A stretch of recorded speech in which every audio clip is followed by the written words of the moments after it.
욥이 이전까지 그의 새 친구들의 하는 조언이라고 할까요?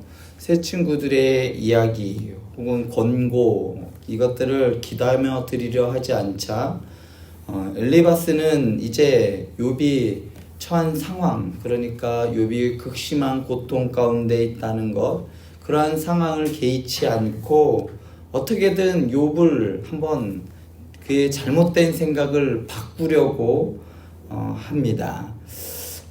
오히려 욥이 지금 계속해서 말하고 있는 자신들의 주장을 들어주지 않자 자신들의 주장을 어떻게든 듣게 하기 위해서 더 강한 말로 공격을 하기 시작합니다. 엘리바스 뿐이겠습니까? 사람들은 다른 사람과 변론을 할 때, 이야기를 할 때, 혹은 토론을 할 때 상대방을 이기고 어떻게든 그 사람들보다 내가 위에 있다라는 것을 보여주기 위해 사용하지 말아야 할 비열하고 잘못된 방법을 사용하기도 합니다. 그런 대표적인 경우가 선거인 것 같아요.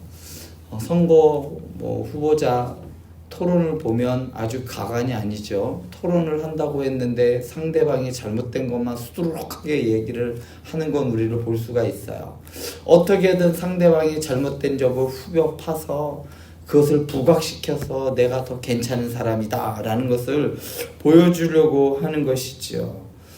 오늘 말씀을 통해 다른 사람과 이야기 혹 변론, 토론할 때 하지 말아야 할 것들이 어떤 것들이 있는지 살펴보고 사람에게 상처를 주는 말이 아니라 격려와 위로의 말을 해주는 사람들이 되길, 우리 성도님들이 되길 간절히 소원합니다. 먼저 다른 사람과 이야기할 때 그 사람을 함부로 정죄하지 말아야 합니다. 엘리바스는 욥의 진술을 듣고 화가 났어요. 그도 그렇게 친구들이 이야기를 했는데도 욥이 자신의 죄를 깨닫지 못하고 그냥 자기가 잘됐다고 다른 자기 죄를 못 찾겠다라고 하니까 답답했던 것이죠.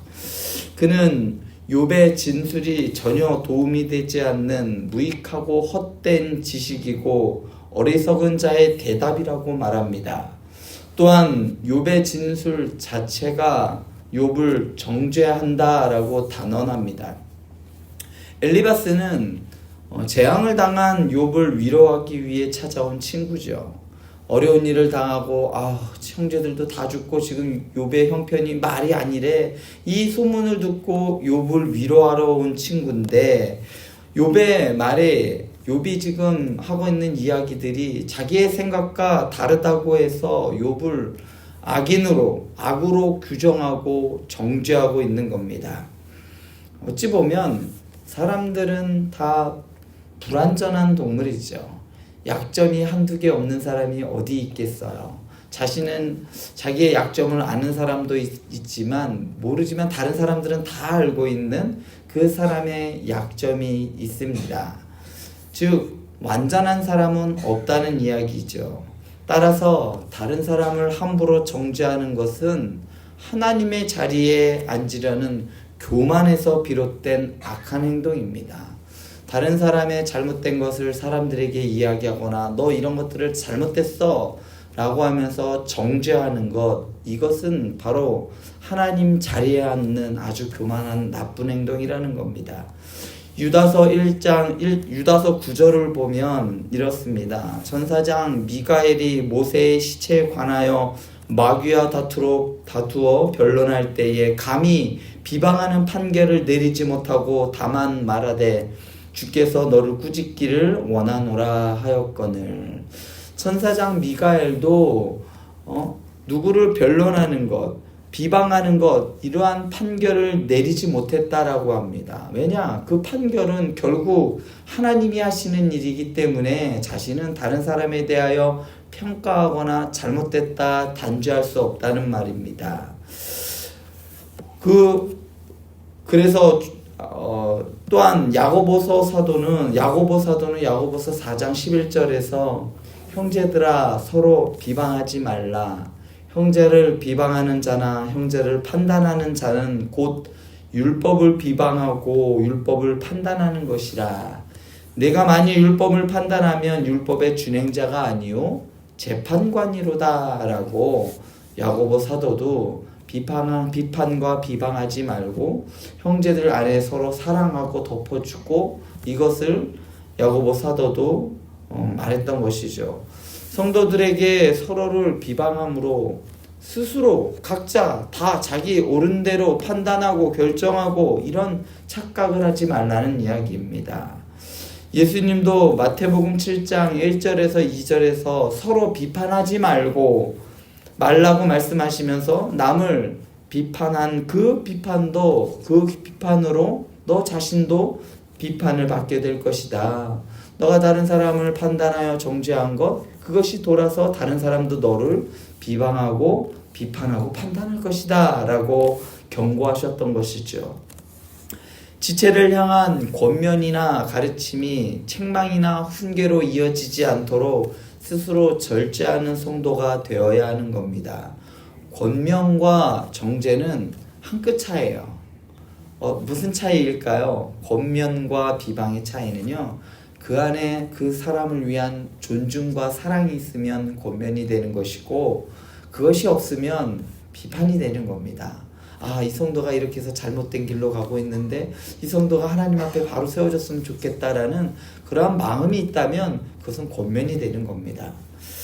두 번째로, 다른 사람과 이야기할 때 하지 말아야 할 것은 자신의 연륜을 자랑하지 말아야 합니다. 엘리바스는 욥을 책망하고 정죄하면서 그가 제일 먼저 난 사람이라도 되느냐라고 추궁합니다. 야, 네가 그래서 나이가 많아? 라고 이야기를 하는 겁니다. 너 살면 얼마나 살았다고 이렇게 이야기하는 것이죠. 그러면서 자신들 중에는 욥의 아버지보다 나이가 많은 사람도 있고 머리가 흰 사람도 있다라고 하는 거죠. 이거 좀 나쁜 말로 말하면 이런 머리에 피도 안 마른 게 이런 이야기가 되는 거예요. 나이가 많고 적음은 결코 그 사람의 신앙적인 것에 잣대가 될 수는 없는 겁니다. 이 말의 의미는 나이 많은 인생의 선배들 앞에서 아는 척하지 말라는 뜻인데, 유교적 가치관이 남아있는 우리 사회에서도 나이 많음을 내세우려는 경향이 있습니다. 나이가 많다고 해서 무조건 지혜로운 것도 아니고 젊다고 해서 미숙한 것도 아닙니다. 특별히 영적인 지식은 하나님의 선물로 나이와는 상관이 없는 경우가 많기 때문이죠. 영원하신 하나님의 비에 인생이라는 우리의 인생은 아주 비루하고 짧은 찰나의 것이죠. 그렇기 때문에 우리가 얼마를 더 살았다, 이것은 결코 자랑할 거리가 되지 못하는 겁니다.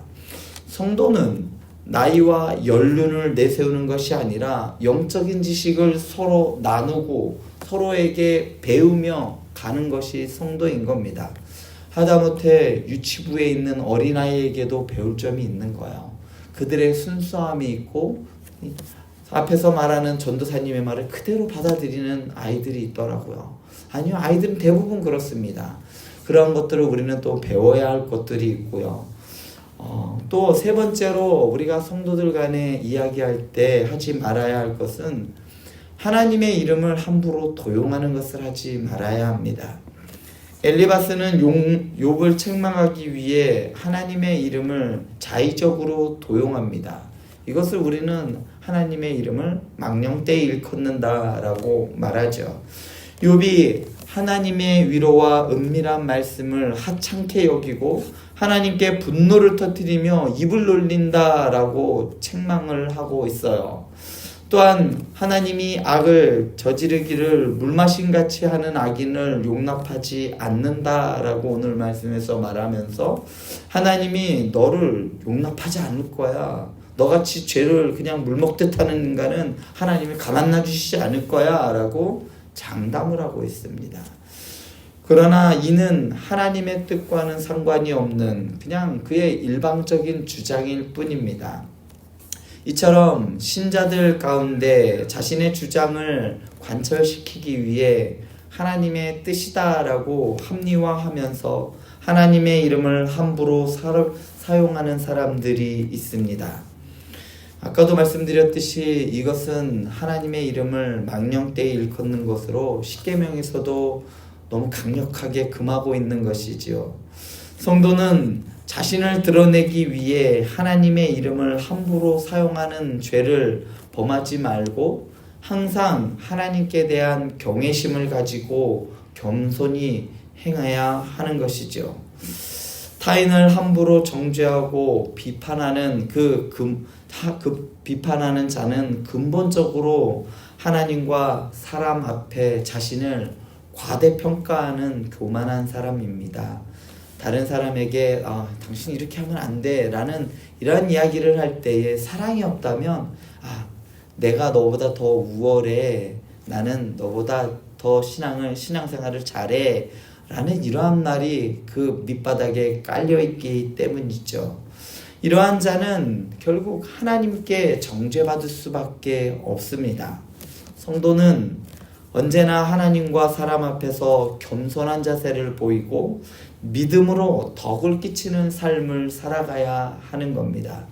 무슨 행동을 할 때 우리의 기준은 건덕입니다. 교회에 덕을 세울 수 있는 것. 그럼에도 불구하고 교회에 덕이 되지 않는다라고 하면 아무리 옳아 보이는 것도 해서는 아니 되는 겁니다. 사랑하는 행복한 교회 성도님들, 우리 교회를 살리는 말을 하셨으면 좋겠습니다. 성도님들의 말 하나하나에 하나님의 위로가 담겨져 있길 바랍니다. 그래서 저 사람 누구누구 때문에 시험 받았대. 그 사람에게 가서 이야기하며 그 사람의 시험 받아서 상처받아서 나오지 않았던 분들이 다시 교회로 나와서 회복되어져 하나님의 삼위일체 예배 공동체로 함께 세워져가는 우리 행복한 교회 우리 성도님들과 제가 되길 간절히 축원드립니다. 기도하시겠습니다.